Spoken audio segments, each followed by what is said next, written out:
So you just got paid, direct deposit hits on Friday morning. And before you even think about what you're doing this weekend, you're already opening your banking app and doing what you always do, paying bills. Car payment gone, credit card minimum done. Student loans sent, utilities, insurance, subscriptions, all of it paid, right on schedule. You close the app feeling responsible, accomplished, even. Your credit score's probably pretty good. You've never missed a payment. You're doing everything right, and then Monday afternoon happens. Your check engine light comes on, the mechanic says it's $1,200. And suddenly, that feeling of being financially responsible evaporates into sheer panic because you have $83 in your checking account and you don't get paid again for another week and a half. Here's the thing: you just experienced something that millions of Americans are living through right now, and most of them have no idea how dangerous it actually is. My name is Max, and I spend way too much time thinking about the false sense of security of paying everything on time and how it can destroy your liquidity without you realizing it. If you're someone who believes they are financially doing everything right while actually living without any real financial margin where one unexpected expense can force debt, asset liquidation, or stress because all available cash is locked into fixed monthly obligations, hit subscribe and give this video a thumbs up.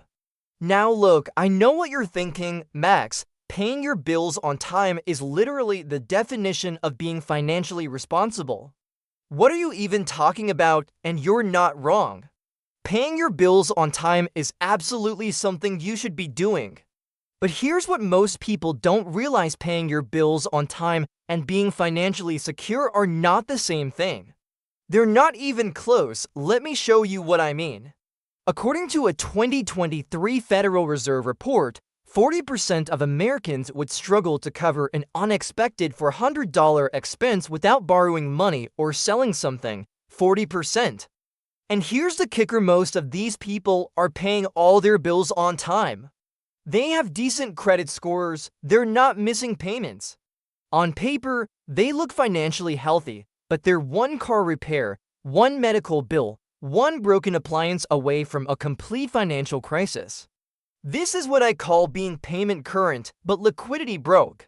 And it's one of the most dangerous financial positions you can be in because it feels like you're doing fine right up until the moment you're absolutely not. Here's how this happens. Let's say you make $4,000 a month after taxes. That's about $48,000 a year, which is pretty close to the median individual income in the United States. Your rent or mortgage is $1,400. Your car payment is $450. Insurance is $200. Student loans, $300. Phone, internet, streaming services, another $150 combined. Groceries and gas, about $700. Credit card minimums, $200, utilities, $150. You're putting $300 into your 401k because you're being smart about retirement. Add that up, and you're at $3,850. You have $150 left over each month. Except you don't, because you also need to eat out occasionally, buy clothes when yours wear out, handle random Amazon purchases, maybe have a social life. So realistically, by the time your next paycheck comes, you're back to zero. Or maybe you're even dipping into a credit card to bridge the gap. But hey, every single one of those bills got paid on time. Your credit score looks great. You're meeting all your obligations. The system says you're doing it right until the system breaks. Because here's the thing about life: it doesn't care about your payment schedule. Water heaters fail, kids break arms, jobs get lost. Cars break down, roofs leak, and when any of these things happen, what are your options? You can't pay the mechanic with your good credit score. You can't hand your dentist a screenshot of your on-time payment history. You need actual money, liquid, accessible cash. And if you don't have it, you're forced into one of several terrible choices. Choice 1. You put it on a credit card. Now that $1,200 car repair becomes $1,600 by the time you pay it off because you can only afford to pay slightly above the minimum each month and the interest just keeps compounding. Suddenly, your financial responsibility created a debt trap that's going to take you a year or more to climb out of. Choice 2. You skip a different payment to cover the emergency. Maybe you tell yourself you'll catch up on the credit card next month, or you'll defer the student loan payment. But now you're behind, you get hit with late fees, your credit score takes a hit, and you're playing catch up for the next 3 months while still trying to stay current on everything else. Choice 3. You pull from your retirement account. You take that for a 1K loan or you withdraw early and pay the penalty because you're desperate. Congratulations, you just traded your future financial security for your present emergency. That's not a win. This is where it gets interesting, because on the surface, the advice seems obvious, right? Just build an emergency fund, max, problem solved, and yeah, absolutely, everyone should have an emergency fund. But here's what most personal finance advice completely misses: if you're spending 97% of your income just to stay current on all your bills, where exactly is this emergency fund supposed to come from? The standard advice is to save 3 to 6 months of expenses.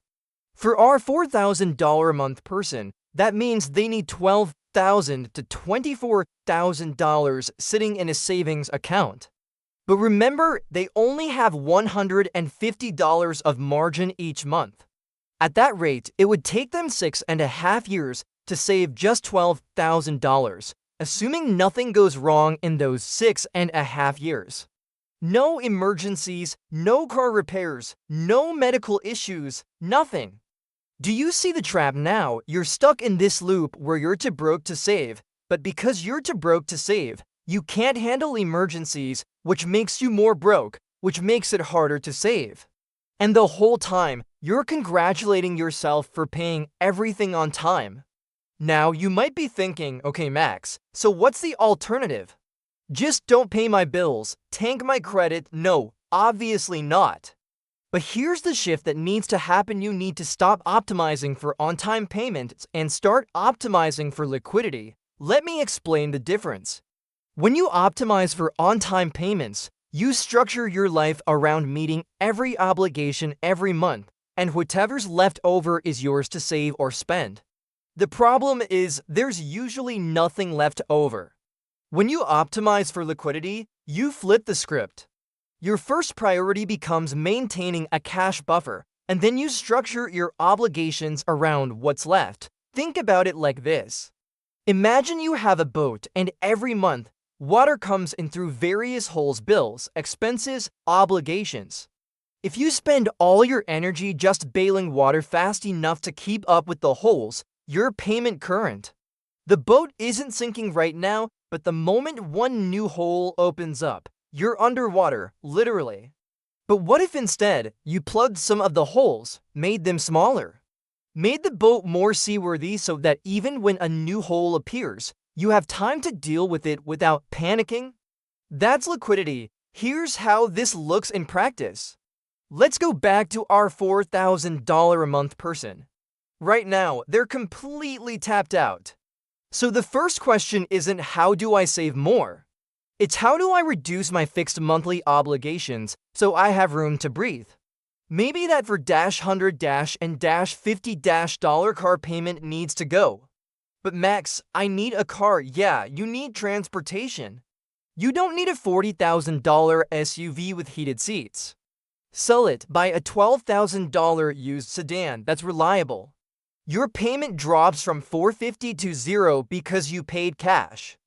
Now, you just freed up $450 a month, but I'll lose money on the car.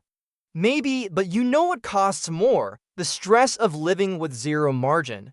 The interest on the credit cards you're going to use when the next emergency hits. The opportunity cost of not being able to invest or save because every dollar is spoken for. That car is killing your liquidity. Same thing with housing. I know rent is insane right now. I know it's hard to find affordable places. But if you're spending 35 or 40% of your income on housing and it's leaving you with no buffer, something has to give. Can you get a roommate? Move to a slightly less expensive area. Downsize? I'm not saying live in squalor, but I am saying that the 2-bedroom apartment you deserve might be the thing that's keeping you broke. Here's what most people don't realize: every fixed monthly obligation you have is a claim against your future income. Your car payment doesn't care if you lose your job. Your mortgage doesn't care if you get sick. Your student loans don't care if you have an emergency. They just keep demanding their payment every single month, no matter what's happening in your life. The more of these claims you have, the more fragile you become. Because you're not just optimizing for today, you're betting that nothing will go wrong tomorrow, or next week, or next month, and that's a terrible bet. Now look, I'm not saying you should never have a car payment or never take out a loan. I'm saying you need to understand the trade-off. Every dollar you commit to a fixed monthly payment is a dollar that's no longer flexible. It's no longer liquid. It can't help you in an emergency. It can't be invested, it can't be saved, it's just ... gone every month, forever, until the obligation is paid off. And here's the psychological trap that makes this even worse: paying bills on time feels productive. It feels responsible, it feels like progress. Every time you make that car payment, you're telling yourself, I'm handling my business. I'm an adult, I'm doing it right, and your credit score rewards you for it. Society rewards you for it. The whole system is designed to make you feel good about meeting your obligations. But responsibility without resilience is just fragility with good PR. A 2020 study from the National Bureau of Economic Research found that households with higher credit scores but lower liquid savings were more likely to experience financial distress than households with slightly lower credit scores but more cash reserves.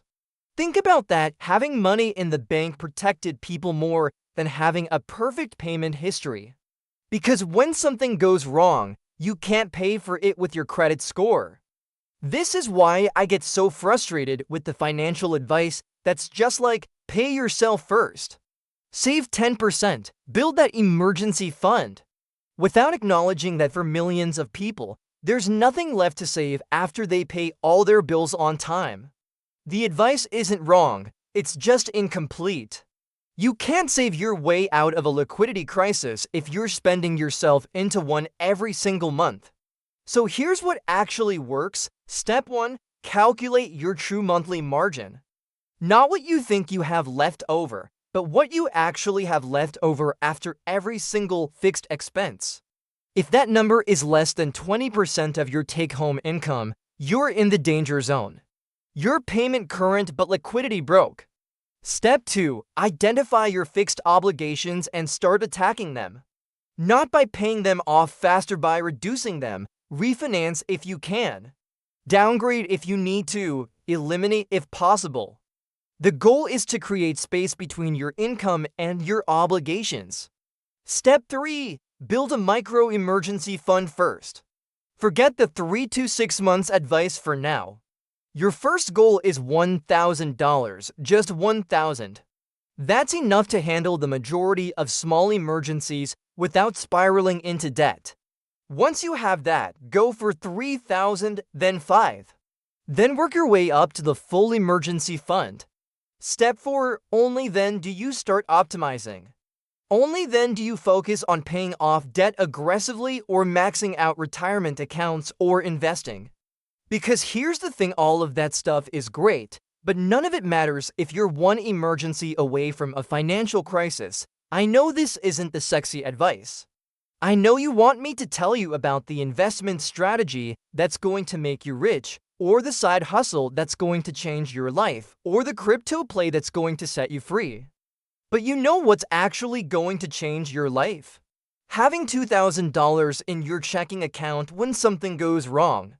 Being able to handle a flat tire without having a panic attack. Being able to see a doctor without calculating whether you can afford the copay. That's not financial independence, that's not wealth. But it's something that 70% of Americans don't have right now, and it's the foundation that everything else is built on.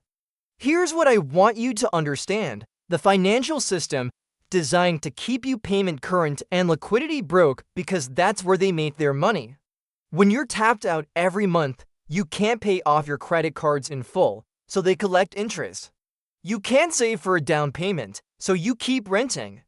You can't negotiate a better deal because you can't afford to walk away. You're trapped in a cycle where you're meeting all your obligations but building nothing. And the genius of it is that they've convinced you that this is what financial responsibility looks like.